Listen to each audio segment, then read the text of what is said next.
another ACP automation adventure. In this episode, we're going to define project-based learning, also known as PBL.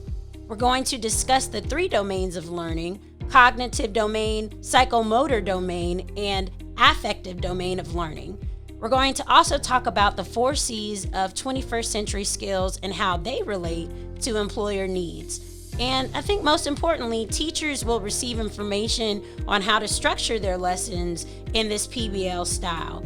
At the end of this episode, listeners will understand how PBL, again, project-based learning, increases skill sets and motivations for learners.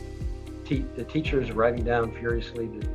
The students have their heads down and back up, 1,000 times, taking copious notes to try to get all the things on paper that the teacher is telling you is fair game for the test.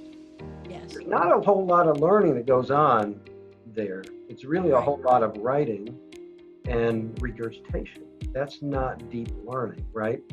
So, but that's what teachers and that's what students are used to. So imagine when, as a teacher, you come in front of a class and you say, okay, I'm not going to tell you what you need to know on the test. All right, we're back.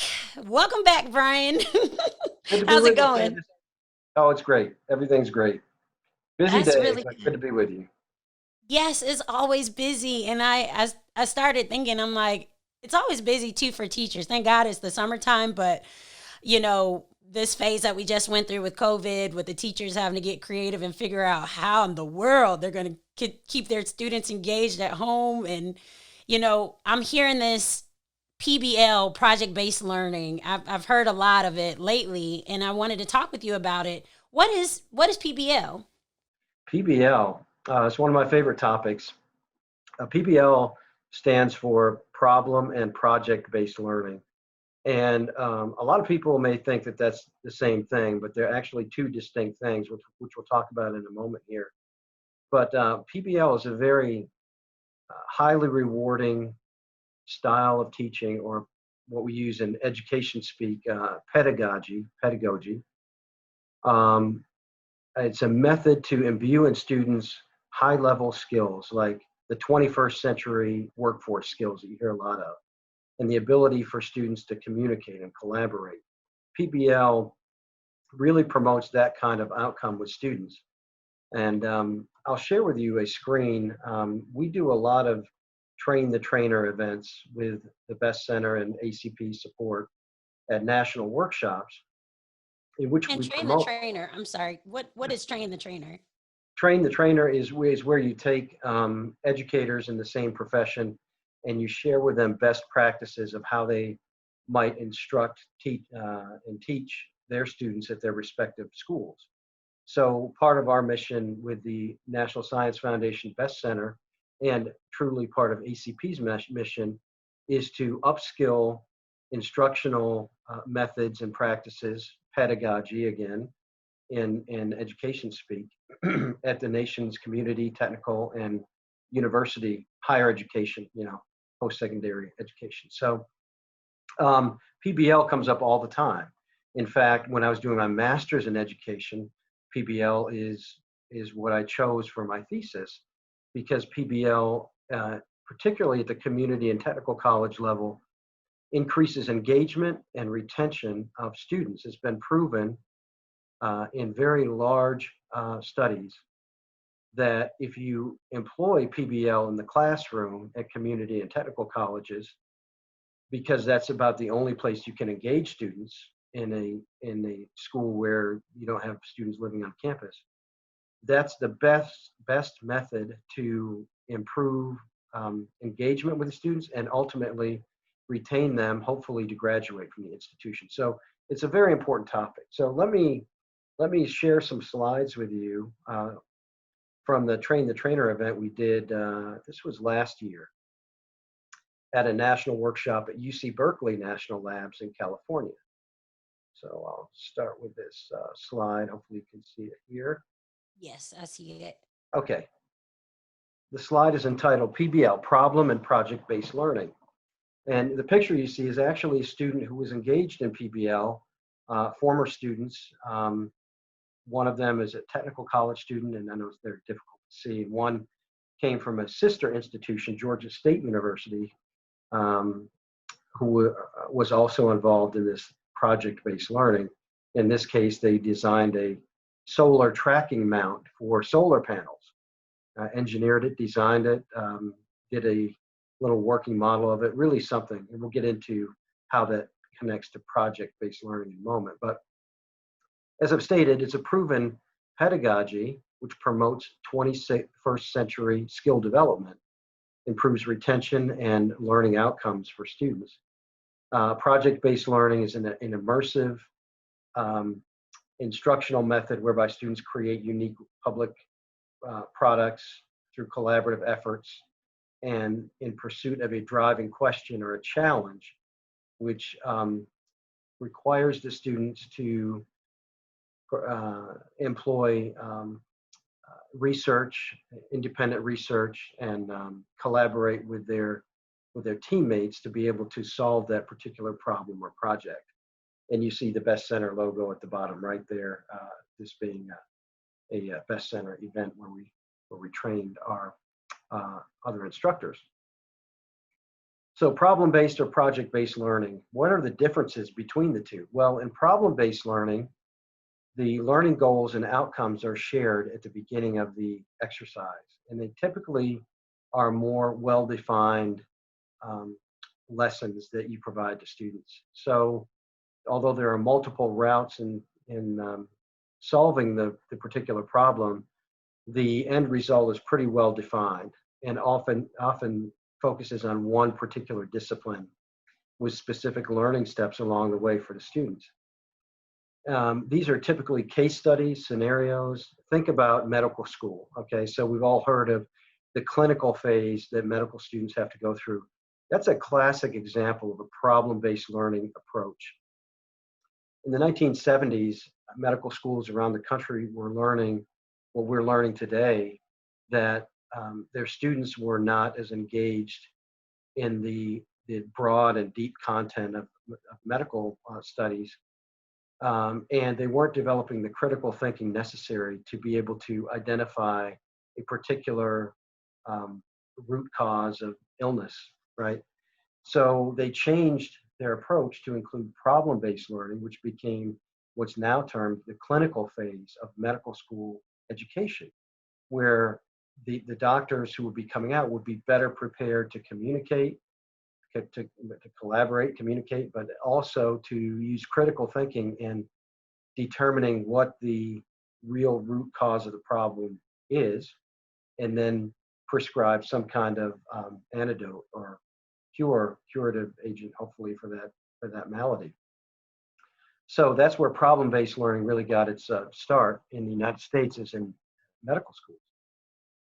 Project-based learning is a little bit more evolved, and by that I mean not necessarily better or worse than problem-based learning, but requires some more effort on the part of students and instructors to effectively deliver. And the outcomes are also, the resultant outcomes are typically greater as well.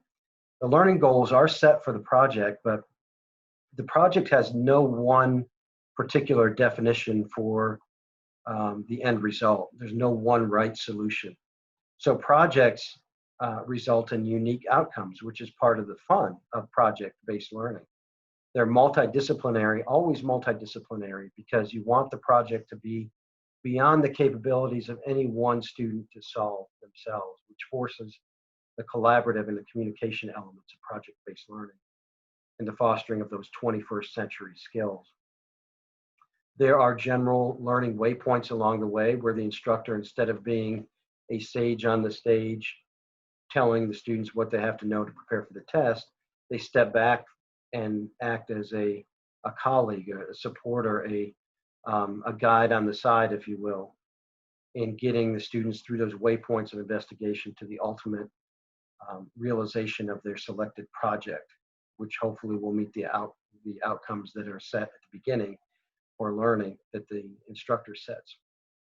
And then they address authentic real-world problems or projects. They have a complex driving question which sustains inquiry and sustains the investigation and highly motivates students because they've had a hand in selecting the project that they're working on. And we always see in project-based learning more ownership, more motivation, more interest in getting to that solution of our ultimate realization of the project itself.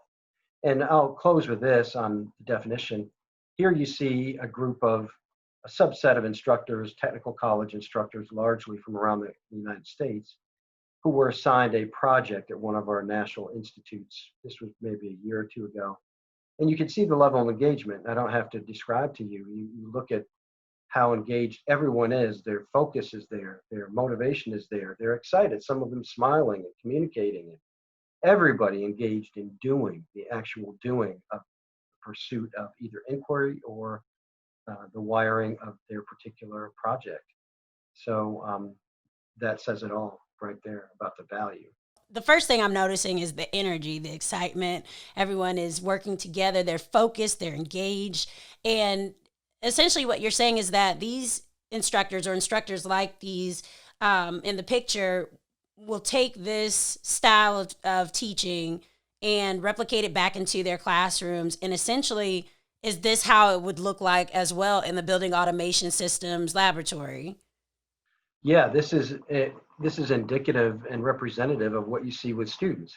So when we're training instructors, we try to put them through the same paces that their students would experience in Exactly. like project-based learning or problem-based learning.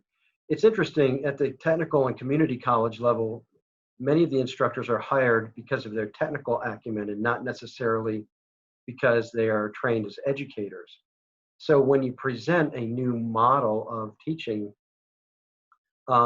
sometimes there's a little resistance to that, but the proof is in the pudding. And as we put our instructors through these real world, authentic problems and projects, they became true believers in the value of PBL to their Right. classroom and hopefully carry this back to their students. And speaking to the instructors, the particular group of instructors, like you said, more of the traditional route, they stand in front of the classroom, they're writing on the whiteboard, probably no eye contact whatsoever the entire time with their students. I think you and I both had those experiences growing up. Absolutely. My question is, back to that picture is so exciting. It's engaging for that group of instructors. It can be possibly overwhelming to transition into a PBL style of teaching. So what tips would you have for those instructors who would essentially start to include that into their lessons? Right. So I would share my personal experience as an educator. I spent 15 years either as an adjunct instructor or a full-time instructor. And of course, we developed the nation's first building automation systems program, which lends itself greatly to problem-based and project-based learning. So that was the go-to style of training that we would expose our students to because we knew that it worked. But there are challenges in PBL. And I'm going to focus my comments primarily on project-based learning since it is that more evolved form. If you can do project-based learning, you can certainly do problem-based learning for your students. Project-based learning requires effort on the part of the instructor to clearly identify the learning outcomes which will be representative of a successful student effort. Okay, while the projects will result in a whole collection of interesting outcomes that you can't even predict as an instructor. They do have to meet the requirements of the project learning objectives, and that's the onus is on the students and the instructor to help guide them through the development of their project so that they will meet the learning outcomes without restricting their inquiry. So, as you might imagine, to be able to lay all those steps out in a learning style which is by nature focused on the student sustaining their own inquiry, there's a lot of planning that goes into that. So an instructor, first and foremost, has to have the tools and the understanding to lay out that plan for the for the students and to provide the necessary resources, and even to select the appropriate teams. There's some groups that will have internal issues because of, you might not have paired the right individuals. All that has to be planned out.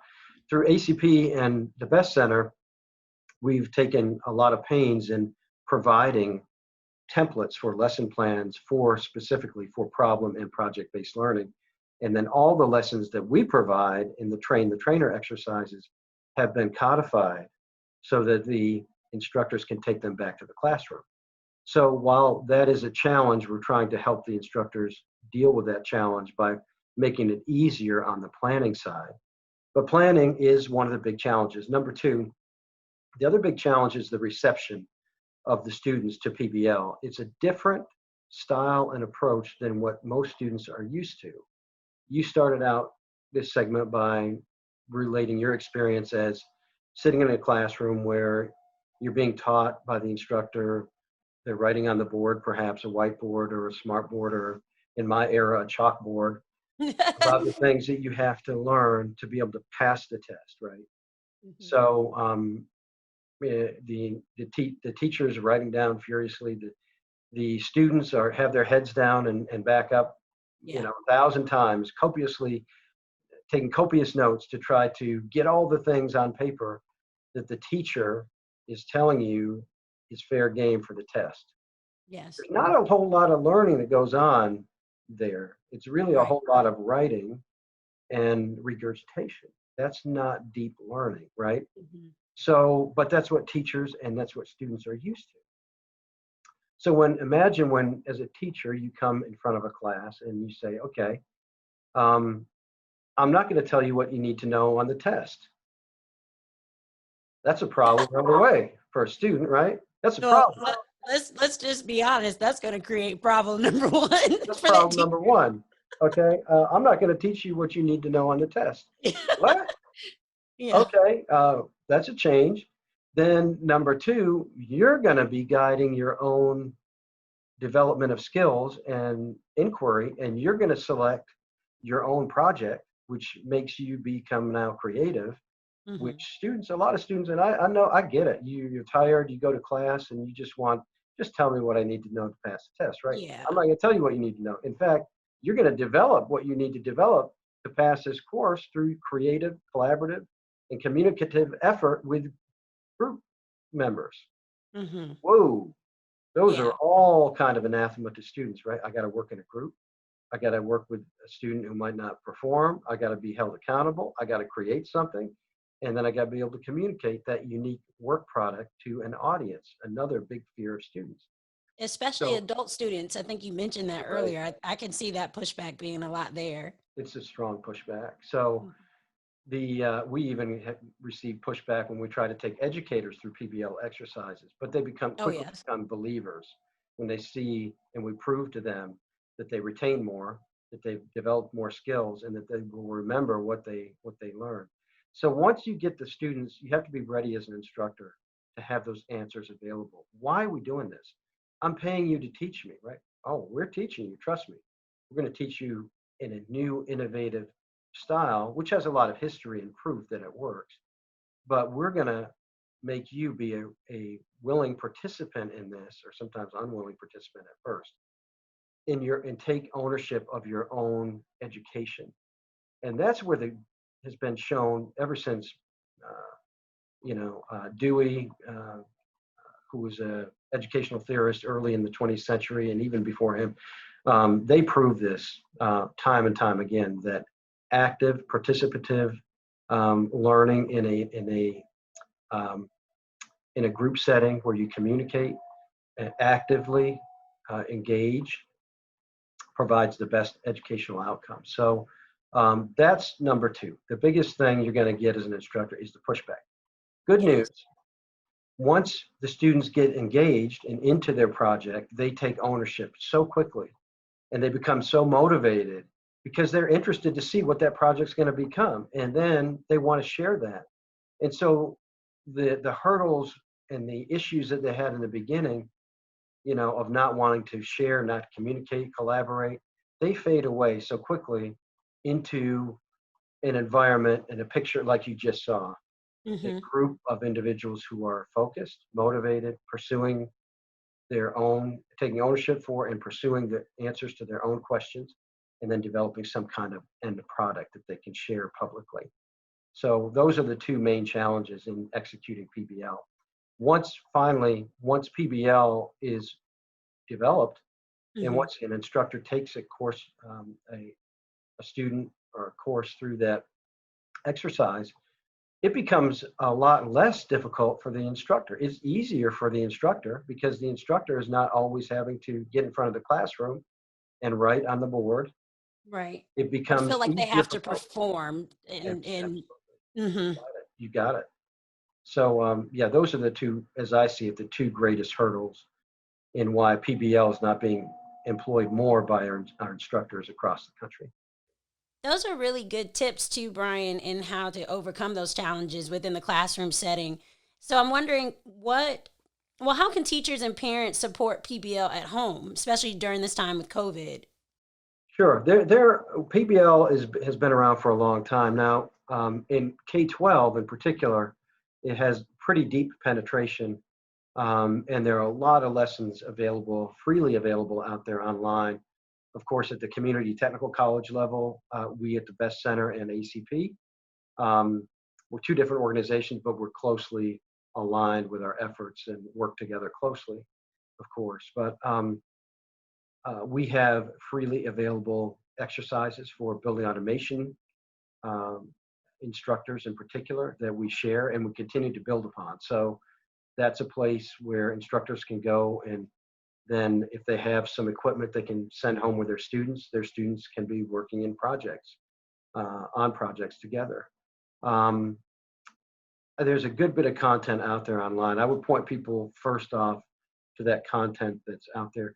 There's an institute out there called the Buck Institute for PBL, and that's a very good resource, particularly for K-12 PBL exercises that students who are trying to get STEM related, or there's a lot of stuff out there Yep. for STEM at Those STEM home. Yeah, activities. they can Hmm. find great resources there. That's really good. These are really good tips. We talked about the benefits we talked about the benefits for students. We talked about the benefits for teachers that the students and teachers receive from this PBL structured style of teaching and learning. What about employers? How will employers receive value and benefit from this style of learning? Oh, that's a good question. So I've developed a number of programs both in Atlanta and helped develop programs around the country in building automation, energy efficiency, even in refrigeration, etc.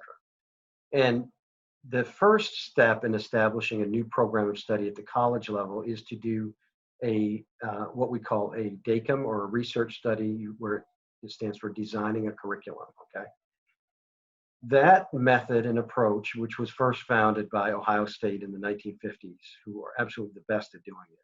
All the DACUMs I've been involved with, by the way, we hire a professional from Ohio State University's education department come down and guide that. But what it in essence is a collection of experts in that area who come together and define the skills and the outcomes, the knowledge, skills, and abilities and attitudes which a successful graduate should have when they're seeking employment. Now, why is this related to the question that you asked? Well, in almost every DACUM we've done, I won't say almost every, I will say every single DACUM I've been involved with, the idea of 21st century skills, which we'll define as the 4 C's: communication, collaboration, critical thinking, and creativity, the 4 C's of 21st century skills, which we often term as soft skills, right? The skills that you don't commonly think of when you go to college that you're going there to get. You think of the technical skills or the workplace skills. But employers continuously rate soft skills as more important to them than even the technical skills, if you can believe it. I know in our DACUM, when we first started our program, the two most prevalent skills that employers are seeking in graduates are the ability to communicate in a written and oral fashion. So communication, that's one of the C's. and the ability to think critically or analytically. That's another one of the C's. Those two, almost without exception, to an employer are highest rated. And if they're not 1 and 2, they're right up there in the top 5, along with specific technical skills that they might require. So when you start to understand the depth of the need there, Right. it just brings home the importance of using high-level pedagogy or educational approaches to establishing those 21st century skills. And there's no better than PBL to establish those 4 C's in students. And I think that that's key. Like you said, once we understand the need. So in your training sessions, when you go around and train the trainer sessions, that's where you have that time to really dig deep and have the audiences understand that need, and then they can work backwards and begin to structure their classrooms and their environments in this PBL style of learning and teaching. That's So right. Brian, that this Can I add one thing to that, Candace? oh yeah. Those skills in particular, I want to harp on the soft skills for just one more moment here, because those are the skills which you can't teach in one class period or one course. Right. Soft skills have to be prevalent and woven through multiple courses, because when you're talking about changing the person and the way they communicate, the way that they think, Yes. you're really teaching them how to learn and how to deploy those skills on a day-to-day basis. That takes time. And so there has to be a real well thought out plan from start to finish by educators to deploy PBL in a regular fashion in every course, so that they're working on those soft skills, which are so important to employers. That's so important, Brian. Thank you so much for taking the time out right now to discuss what project problem based learning is all about and the value in restructuring your programs to begin teaching and having your students learn this style. We're going to take a quick little break. We'll be back because there's so much more, so many other questions that I have to ask you. So we'll be right back, you guys. So, Brian, continuing with our conversation, we just finished talking about PBL, problem and project based learning. What are the 3 domains of learning? There are 3 domains of learning. And there's education speak to these domains of learning, and then there's commonly understood definitions, which will help us all know that we're talking about the same thing. And I'll share both of them with you. Okay. So the 3 domains of learning in the education speak world are cognitive, psychomotor, and affective domain of learning. Now, if you know all of those, Candace, we can stop the podcast right here. But No, no, I'll continue. I definitely Sounds need you like to you have some. continue and Okay. explain because that third one for sure is something I have not heard. So let's go into the definitions of those. Okay, so cognitive is a fancy way of saying book learning. When we say that, hey, I'm a better book learner, or I'm a better reader, just tell me what I need to know, point me to a resource, and I'll learn it. That's the cognitive domain of learning. Okay. Then the psychomotor domain of learning is what we call the hands-on skills, the technical skills, or the applied skills. You hear that quite often: applied skills, technical skills. Hands-on is the most commonly used term when you're talking about psychomotor. That's that domain of learning, engaging the body, motion, those kind of things. The affective domain of learning is the one that most people have not heard of and don't recognize commonly as a domain of learning unless you've been trained as an educator. And the affective domain of learning, think of it as, how does something affect me? It's the emotional domain of learning. It's our heart. It's how do things in life move us? Now, why in the world would that be a domain of learning? Well, researchers for a long time have known, and as I speak about this, those who are listening to the show will understand this as well. Think about it like this. If you're excited to learn something new, you're probably going to take more pain and effort to acquire those skills and be more motivated to get those skills. In other words, if you love to dance. I know you're a dancer. You love to dance. Hmm. So you seek out opportunities to learn dancing, and your mind and your heart is there. So you pick up those skills so much more quickly because your mind is in the right frame of mind to receive those skills and receive that learning because it's what you love, right? You're moved to do that. There's a real neurological basis for that, which we won't get into, but an extensive amount of research has proven that when your mind is in a peaked state and you're emotionally engaged, that the parts of the brain that control that then lay down much stronger neural pathways for retention of learning and for acquisition of skills. So the affective domain of learning, the emotional domain of learning, I always tell educators is really the start of learning, the most important domain, because if you don't have that emotional connection and preparation in your students, they're not going to remember what you taught them. Right. We all know this intuitively as teachers, or even as parents, or even as somebody who's tried to teach somebody something. Everybody has had this experience when they're drifting. Okay, they're not there, they're not engaged, they're not receiving the learning. Right. I'm gonna break this down a little bit more because it's so important. Going back to what we discussed in the previous segment, and even about the cognitive domain of learning, you hear so often from professors and teachers, hey, it's not my job to motivate students. Hey, it's not my job to get you excited about what you're learning.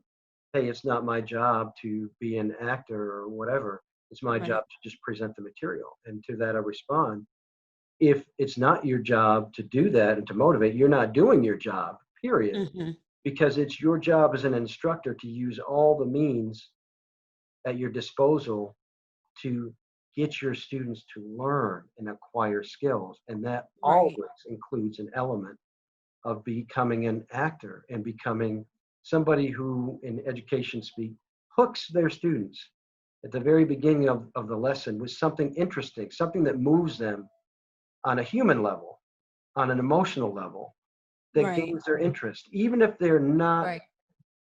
focused on your particular topic, there's a way to relate that to them and their experiences, which brings them in and gets them in the zone, ready for learning. That's the Right. affective domain. That's the importance of the affective domain.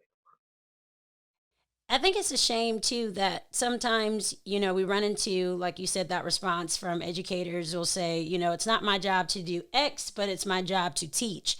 And then my response, similar to yours, is always that, well, that is teaching. And I think it's unfortunate that, you know, some people will think that when you add this, I, I can't say flair because it's not a flair. It's not a additive. It is all encompassing of teaching. It's unfortunate that it's looked upon as a style of entertainment, or I'm not here to uh, push and motivate your students in this way to get them to pay attention. They should automatically learn. They should sit still, and soak in the information that teachers give them the way that they choose to give them.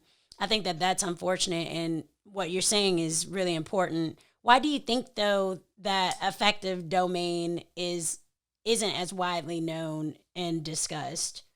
Well, in the United States in particular, we've set up, when the educational system was set up, it was set up in a manner to rank order students based on performance on written tests and to provide a rationale for why some students would get opportunities that other students would not get. Some would be routed to those opportunities because, well, they did better on a test. And to an extent, our system is still set up on that rank order system. And it's easier to take that draconian kind of approach to education where an instructor shows up, they just present the material, they test the students. The students either do well or they do poorly, and that's the rationale for directing students to wherever they're directed, right? Right.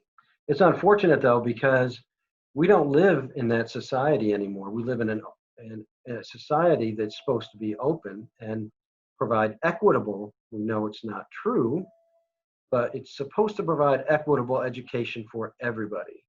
And that starts in the classroom. So much of of what's rooted in our society and a lot in people's lives is connected to education. So my position is we need to do everything we can as educators and use every Right. trick in the book.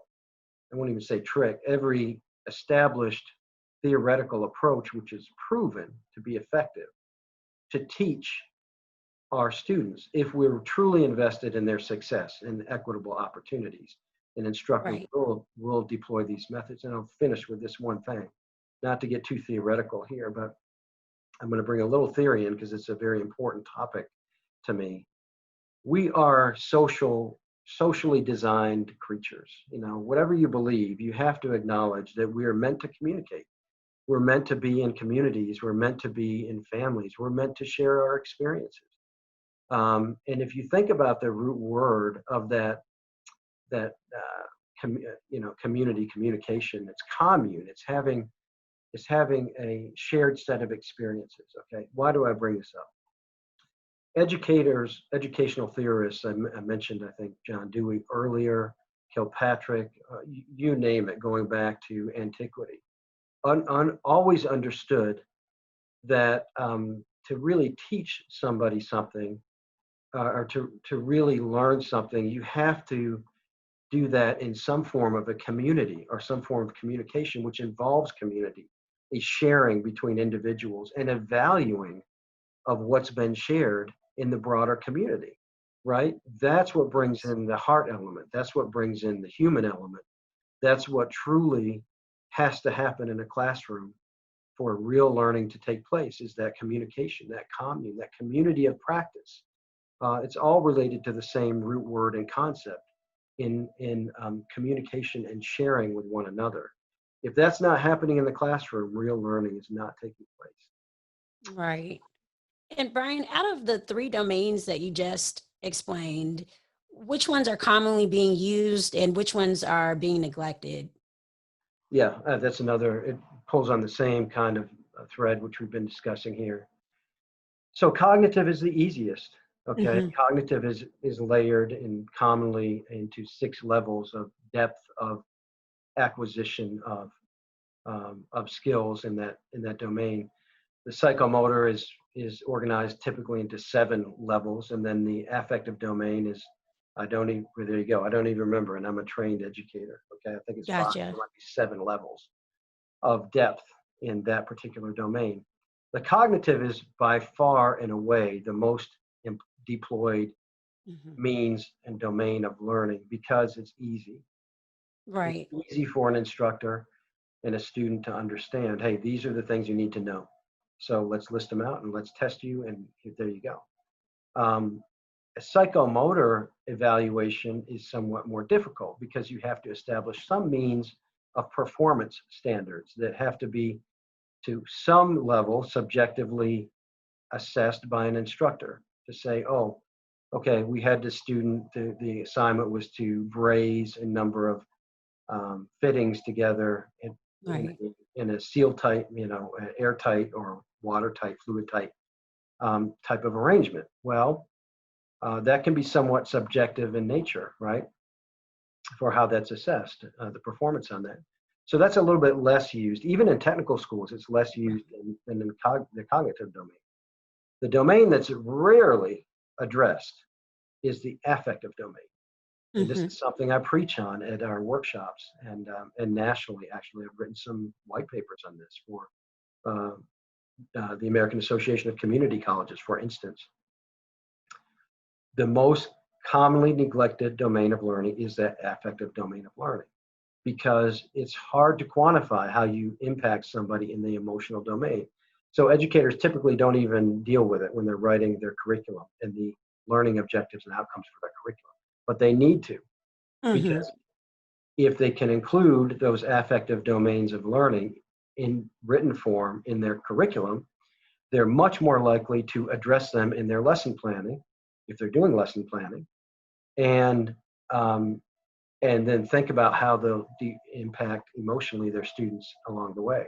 So definitely a lot of work needs to take place in bringing up more focus in our educators to the affective domain of learning and its importance.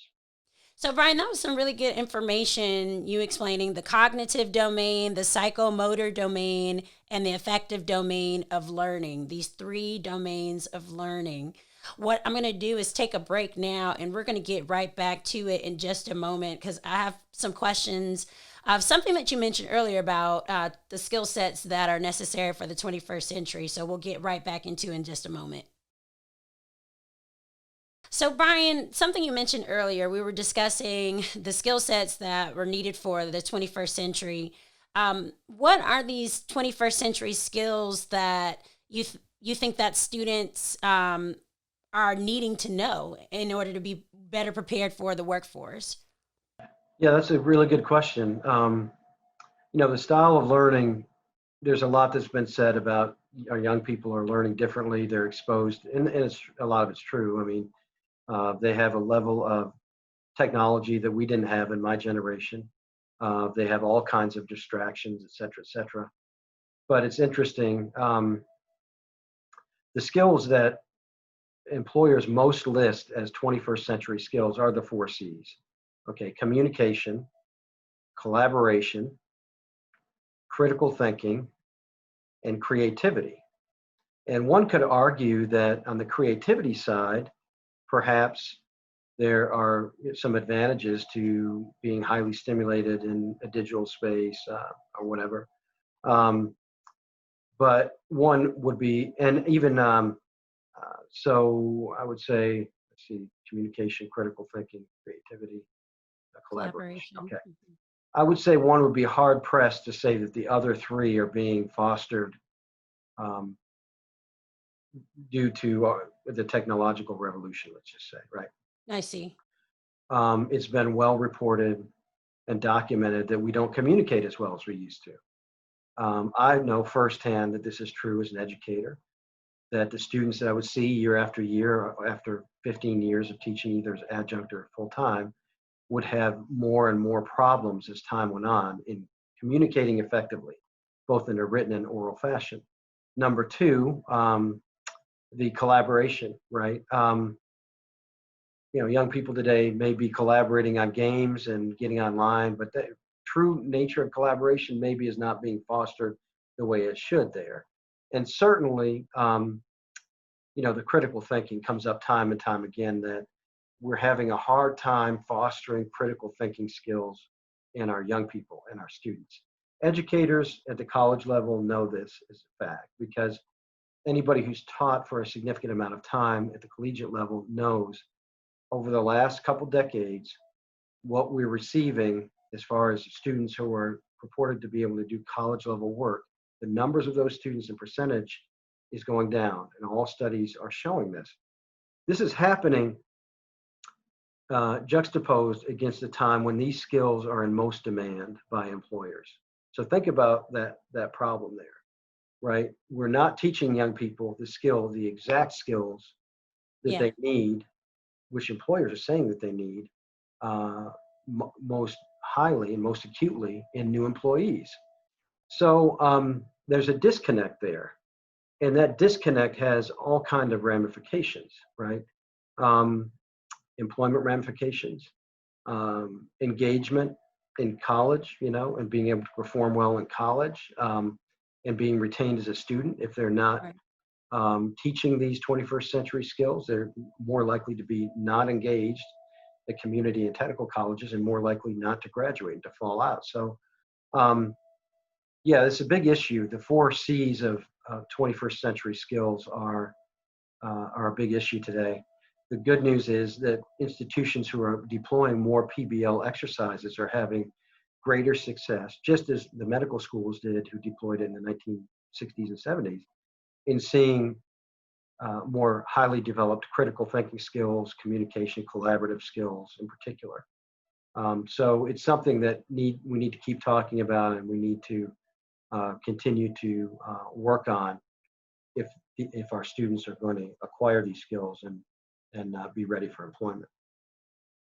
And so, out of all the four C's, are any more important to employers than the other?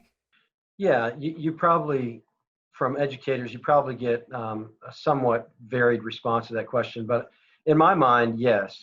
And I'll speak both as an employer of 25 years in one capacity or another as an entrepreneur, and a controls contracting or consulting firm owner for almost all of that. And also as an educator who was preparing students for careers both in building automation, HVAC, refrigeration, and even renewables, the renewable energy sector. The most commonly requested skill sets of employers would be, hey, can your students communicate effectively in a written and oral fashion, which they could usually assess themselves in an interview.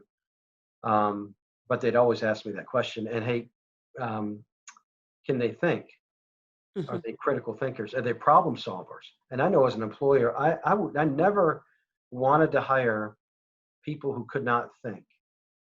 And it sounds like it's such a easy thing to assess. It's not necessarily an easy thing to assess. But it's definitely a skill that employers look for and appreciate, because if you're an employer and you have somebody who can think, they can solve problems. And when they solve the problems, they can communicate those problems to the customer and act as almost a representative, almost like a salesperson to the customer, because they're communicating effectively the steps they took in critical thought and analysis to solve a problem.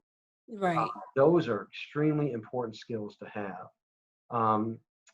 And I know that's who I would like to hire, and that's who most employers like to hire. Now, they also love to have people who are creative, and I love to have people who can collaborate. But the truth of the matter is, you could be less effective on those two, right, and still be a wonderful employee. But if you're shallow on the communication skills, and you're shallow on the critical thinking skills, you're consistently at a disadvantage, to others who might have those skills. So I think those two C's are, in my mind, the most important C's. And if I could restructure this, I would actually say that it needs to be two C's, communication and critical thinking. And then I would actually place collaboration and creativity as subsets underneath both of those, because I think that, within those two larger C's, you should already have the ability to collaborate, because you're going to have to work in the space with your other coworkers. You're going to have to, like you said, communicate effectively to other people. But if you can't work with people and also do it in your way, in a creative way, add your value to whatever that project is to complete it. If you can't do all of that, I don't even see how the critical thinking or communication will be as effective. So I think, to your point, I definitely agree. Those two are the two most important. I would love to just place those other two as subsets. I think you're onto something there, Candace. I think you're onto something. I think communication is a broader, kind of envelope or umbrella for collaboration, for sure. Yes. Creativity, in my mind, might be a little bit different animal, but it's still, I could see it being reordered in a different structure. I'll say this. I know, in my experience, I had a mother who had a master's in English, and she was a teacher. She also was an entrepreneur, and she modeled that entrepreneurial spirit and my father into me, which I really appreciate. But the other thing that she always used to tell me, which I didn't believe until I became an adult, is English is probably one of the most important classes you can take. And I was like, oh, Mom, come on, I hate English. I'm a technical guy, a science guy, engineering guy. And she always would tell me, it's great, that's all great, but you will always be limited in your effectiveness if you can't communicate what you know, or can't communicate what you can do, or can't communicate what it is that you created or solved or whatever. And she couldn't have been more right. She still tells me this, by the way, but she couldn't be more right. The other thing I'll say, just because I know your history with dance and I know about your background, the creativity side of it, I know there may be less people out there who have that creative side, but that's a true blessing to have that side. And that takes also fostering from your parents For or an sure. instructor to really blossom in creativity and really, um, I guess, fully realize your creative potential. Everybody has creative potential as a human, Exactly. but if it's not fostered and it's not developed, you never realize it and how Exactly. that can just, uh, expand the value of any other skills that you have in any area of discipline. Right. And to that point, I always tell people that, creativity spans in all industries. It is essentially confidence. It's you knowing what you just said, is you knowing your value, knowing what you bring to the table. Because as you mentioned, I'll bring dancing, someone else may bring something completely different, and we put it Mhm. together in our collaborative spirits, and it is awesome. Right. So, knowing that value, and I think something you mentioned before with what the benefit is in growing up in a project-based learning environment, that's where you start to have that flexibility and that atmosphere and environment to learn your creativity, your value that you would then bring to the learning classroom instruction space, and then you'll be able to translate that in the working environment. And Mhm. so I thought that was a good point that you mentioned as well. And I think another thing, our listeners want to know is how specifically students, how can they sharpen their 4C skills inside the classroom and outside of the classroom? Okay, I'm going to contextualize my response in your last comment there, tying creativity to being an expert in an area. So let's go back to the domains. Let's try to stitch all this together and use an Hmm. example here. In the psychomotor domain, the hands-on learning domain, um, the highest level of learning in that domain, which you try to get your students to the highest level in all the domains, right? But in Right. psychomotor, it really hit me when you brought the creative element in there because as you progress through your acumen and the levels in the hands-on skills, there's a stage where you become an expert at what you do. There's a definition of that. An expert is somebody who can take the skills, the hands-on skills, and then develop a creative product. Think about Hmm. that. So now, Right. once you've attained the highest level of skill in any discipline, let's say a basketball player, for instance. Let's take a professional basketball player, right? That's a psychomotor domain of learning. Right. The absolute best at what they do, the individuals who are best at what they do, are doing it creatively. Yeah. They're bringing the creative element to a new move or to a new way of playing the game. Yeah. Same thing in industry. When you become an expert and you become confident in your skills, you then are free to create in your domain, in your medium of choice. With you, you're able to creatively develop new dances or new routines. Hmm. With me, I can creatively deploy new methods of maybe of teaching or automation or developing laboratory environments that have not previously been developed in that way to promote learning. So the creative side is an important case study for the question that you answered. But in a Yeah. broader, let's get specific now to what you asked me about in more general in nature. You asked me how can students develop their Develop foresees these. in Hmm. wherever they're at. And it really is being exposed to project-based learning and seeking out opportunities for project-based learning where they can, um, pursue their own or have a hand in pursuing their own educational outcomes, where they can build unique projects and unique work products that they can then share with the community and work on those That's good. communication skills. And as they're creating those projects, they're working on creativity. And as they're working in a team environment, they have to, in essence, communicate and collaborate effectively, right? Right. As well. And also, they have to deploy those critical thinking skills because nobody's going to give them the answer in PBL.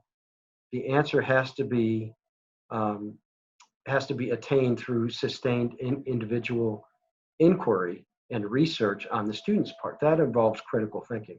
So all four of those C's are highly promoted and developed under a PBL type of experience. And for students who want to gain those, they should be seeking courses, programs of study, which are steeped in PBL, or steeped in applied learning paired with the cognitive that also deploys PBL as a pedagogical approach.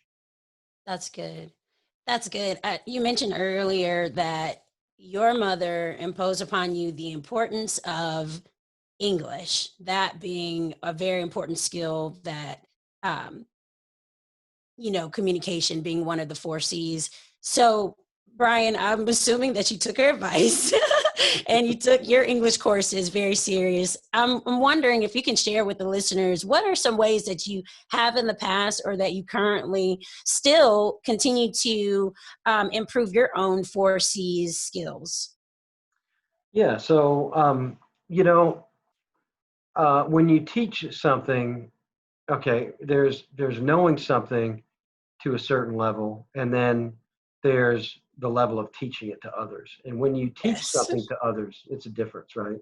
It's a very difference. different. It forces you to recast what you thought you already knew and be able to describe it, explain it, and present it in a format that others can absorb. And to me, my 4C skills have improved because I've had to teach others, and I've had to be reflective about the state of my own skills. And that by itself has improved my skills. I think it might have been Einstein who said this, but you don't really truly know something until you can teach it to others. I'm sure Yes. you've heard that quotation before. Yeah. So Hmm. that's an important part of it. And then seeking out opportunities to collaborate and present to other professionals in my field, that has provided to me all the practice I'll ever need.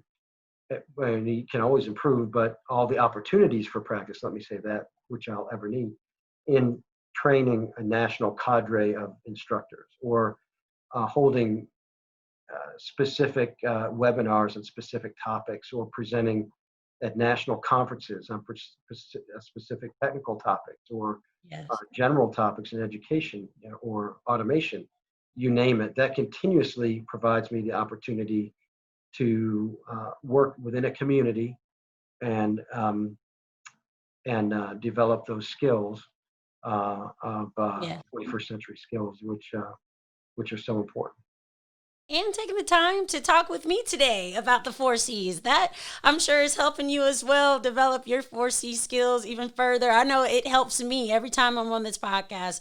It's helping me definitely develop communication, as we were kind of honing in on that one a little bit earlier. Brian, thank you so much for taking the time out, teaching us about the four C's: communication, collaboration, critical thinking, and creativity. We will take a break just now. We're going to come back and wrap up this section. Thanks so much, Brian.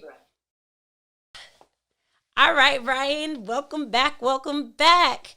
Um, I, I always try to remember how long did you teach? How long were you an instructor at Georgia Piedmont Technical College? I can't remember.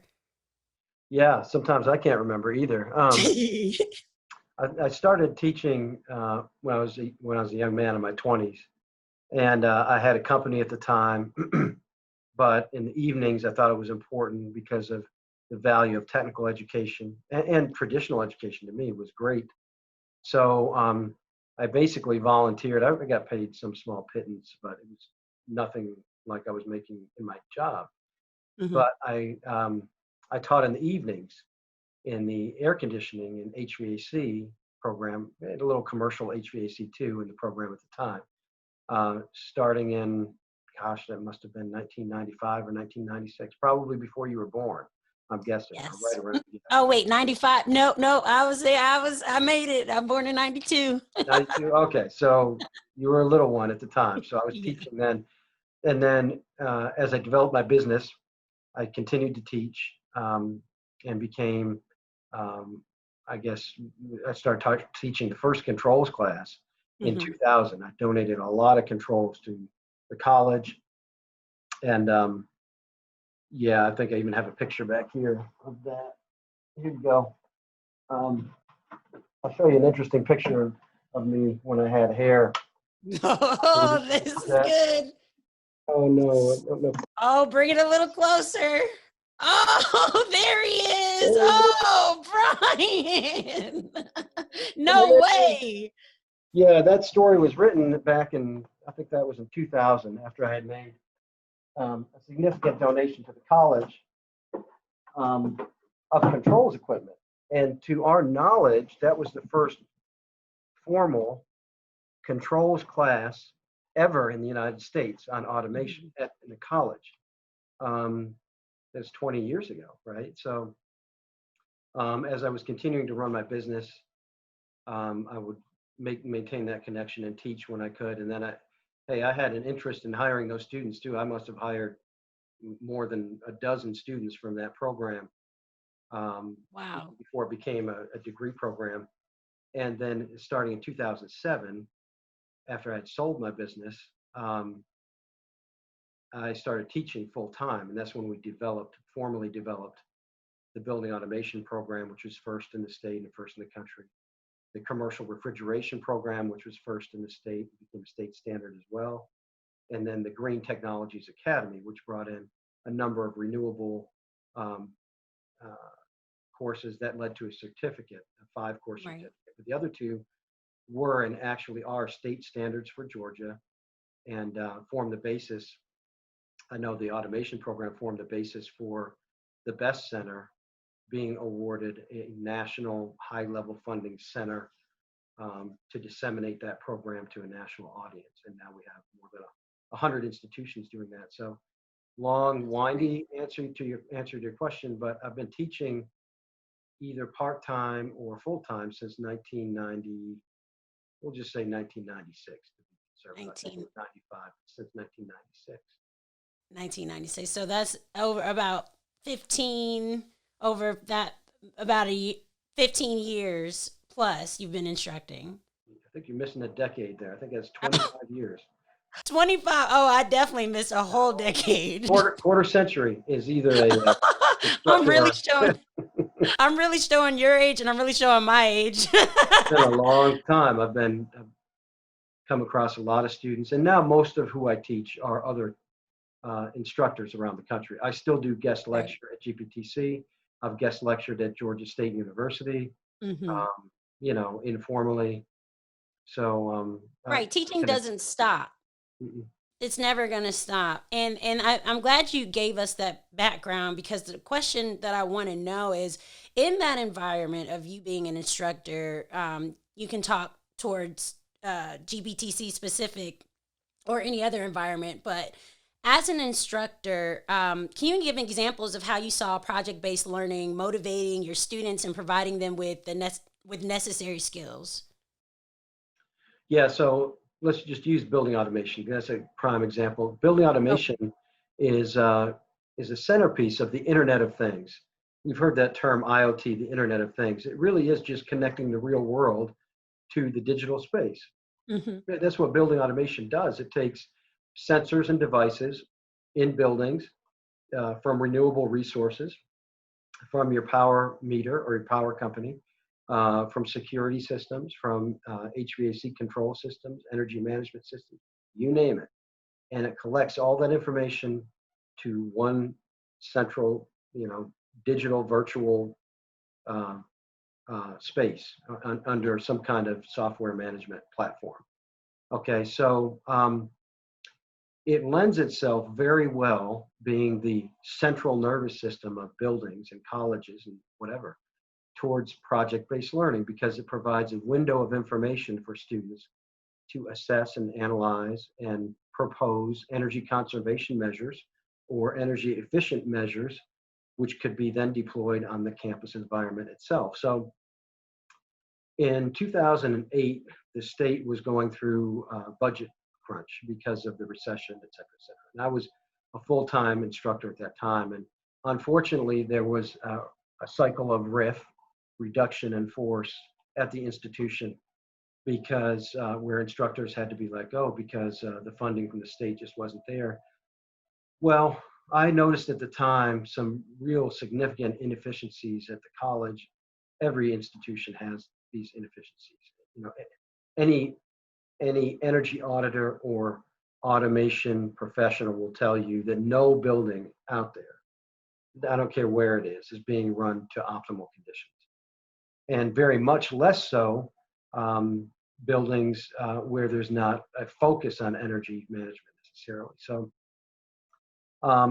as one of the lessons for my students, I said, well, let's just go through an energy audit, okay? A level 2 energy audit where we assess over a 3-month time span on a daily basis energy consumption, performance, start stops of the chillers, which were easy to do because they're very loud, monitor what boilers were on. And the results of that, what we found were shocking about the amount of money that was being wasted because of poor performance of the building. So we built that into a report and called for a meeting with the facilities director and the president of the institution. And that was a heated meeting, because it's almost like no matter how you present that information, it's not what they want to hear, right? That our buildings we're wasting hundreds of thousands of dollars, and they were, in energy each year because our buildings are not being run effectively and efficiently. That was the start of project-based learning at the institution because the president was so enthralled with the nature of that report being developed by students that she gave us the entire building as a playground. She said, work with the facilities director to use that building as a living laboratory. We coined that phrase back in 2008, where students can use the classroom and the broader building itself for project-based learning experiences, which will benefit the institution and benefit the buildings and the efficiency in which the students reside and learn. So we started doing that. It reminds me of also Booker T. Washington. I read in college some of his works and others, and W.E.B. Du Bois and others who were so focused on education. And one thing that always stuck with me about Booker T. Washington was the fact that he and his students built Tuskegee University brick by brick. They even built the bricks in which the buildings were built. That's the ultimate example of project-based learning. And that's what I wanted my students to experience, that same level. Because when students know that the work that they're doing on projects, they can see it, they can feel it, and it benefits themselves and leaves a legacy to others, boy, you've hit every element of that you possibly can hit in PBL. Right. So that's what we used every semester. We used PBL in every course, every semester. Every student of the program was immersed in PBL, and it works. That's amazing, Brian. Thank you for giving me more details about that story. As you know, I interviewed Mr. Kroom, who is the current building automation and systems instructor at Georgia Piedmont Technical College, and he touched on that topic a little bit, but I got your perspective as well, and it kind of ties the whole story together. That's a real nice story that you guys have to pull out. Say it again. I'm sorry. That's where it started. That's how it started, and it started with students. And so we kind of stumbled upon it. I was not a trained I hadn't studied education at that point in any master's or doctoral program at that point. So I just wanted to do what works, do what works. Dewey even said that. I didn't know it at the time, but do what makes sense and do what works, and follow whatever's working with your students. So I stumbled upon this because it was just working. Right. I mean, I had known about the Tuskegee history, and I had that knowledge, but as far as any formal training on how to deliver PBL, no. And then when I started to learn that later on and the effectiveness of it, and then I became a national expert in that space in living laboratories and wrote some papers and some studies and published those with the support of the Kresge Foundation and the American Association of Community Colleges and the United States Green New Building Council all had a hand in making some of those papers come to fruition. I was just like, wow, this all started with students doing what works, doing what Dewey said, the educational theorist, probably the greatest one of the 20th century. He said, do what works, right? This works. And we saw it work firsthand. So it's something I'm very passionate about, and because I know it has value for students. For sure. And what would you say are some of the challenges that teachers will face in executing PBL in their current learning structures? Well, this is something I think we've touched on a little bit of this, but number one is the planning. There's pushback by instructors because they think it's going to add more work. They're already overworked. I know this. I was a teacher, underpaid, underworked. It's all true. Yeah. Um, it's unfortunate, but it's all true. And so it just sounds like more work to a teacher. But if you can get them over that initial hesitation and just help them take baby steps and maybe give them templates along the way, it takes away some of that hesitation to engage in PBL. Over the long term, PBL is easier to manage as an instructor. Over the long term, it's less pressure on the instructor, honestly, Mm-hmm. because these projects are, they're not ever autopilot by any stretch, Right. but it's definitely a far cry from an instructor standing up for an hour and a half at a whiteboard and writing things down. It's more sitting down and working with individual groups and helping them get through their projects. So I try to tell instructors, that's going to be one of the biggest things that they face. But I try to tell them once you get in motion and you have some of these PBL exercises developed, your job becomes pretty, I'm not say easy, but Right. easier. Let's say easier than trying to lecture for an hour and a half every class. So, Brian, we talked about how PBL isn't being used enough and utilized enough in the classroom setting in general. I want to go a little bit deeper. And from your perspective, can you tell us of how PBL is being used at the technical and community college level? And is there a need for more of this educational style at that level? Yeah, I'd say there are a lot of problem-based learning exercises in in my experience in industrial departments, in even IT departments use quite a few problems now um, in their curriculum, and that's good. I'd say less so for the projects. Um, I'd like to see more project-based learning being deployed, and for the reasons that we've stated extensively in this podcast. Um, and again, a lot of it's just the training and teaching teachers kind of a new way to think about how they deliver education and to think a little bit about spending more time in developing those lesson plans that go along with project-based learning in particular. Hmm. Um, I think there's a misconception from a lot of instructors that they're doing project-based learning when they're really not doing project-based learning, when they're really doing problem-based learning. There's a lot of, um, and I'll say this, even having had this experience myself before I was trained as an educator. I probably could not have told you the difference between. I know I couldn't have told you the difference between problem-based and project-based. So there you go. Um, there's a clear difference, and there are clear differences in outcomes. But I think we need to do a better job of putting the tools in the instructor's hands to both understand the differences and then to really construct those project-based learning exercises. We're doing that work with ACP and the Best Center. Every workshop, we cast every exercise in a lesson plan, and then we share what we've taught them and what we've taken them through, the instructors, with the exact planning documents that we developed to create the exercises in which they participated. And then they take those back with them. So we're trying to make it easier. We're trying to get a storehouse of lessons, and we have quite a few already in building automation in the problem and project-based arena. So yeah, I think it's just the hesitation of instructors. I think that's why we don't see more of it, and the education of instructors to be able to do it effectively. For sure. Definitely that hesitation, like you said, could also, I could see it stems from, or part of it stems from just not knowing, just not understanding, just not having the confidence to make that shift and take that first step.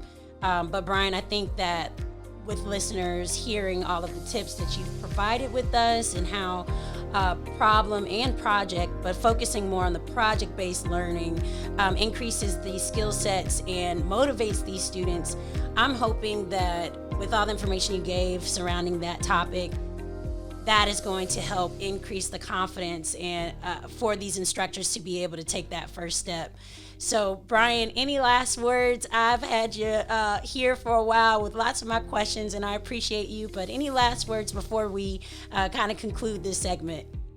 Hey, I could keep talking about this all day. This is, for me, this is like dance for you. This is what really excites me. So, hey, you want to talk more? I can talk more, but I'll just say thank you for doing what you're doing with the podcasting. And I think getting more of these and more of this information out is going to help instructors, educators, even students around the United States. So I applaud the work, and thanks again for having me. I'd love to talk about this anytime. Oh, Brian, don't worry. I'm gonna call on you for the next one because I'm gonna need you. So get ready. I know you will be. Thanks again. Thanks, Brian. We'll talk soon. Have a good day. All right, bye.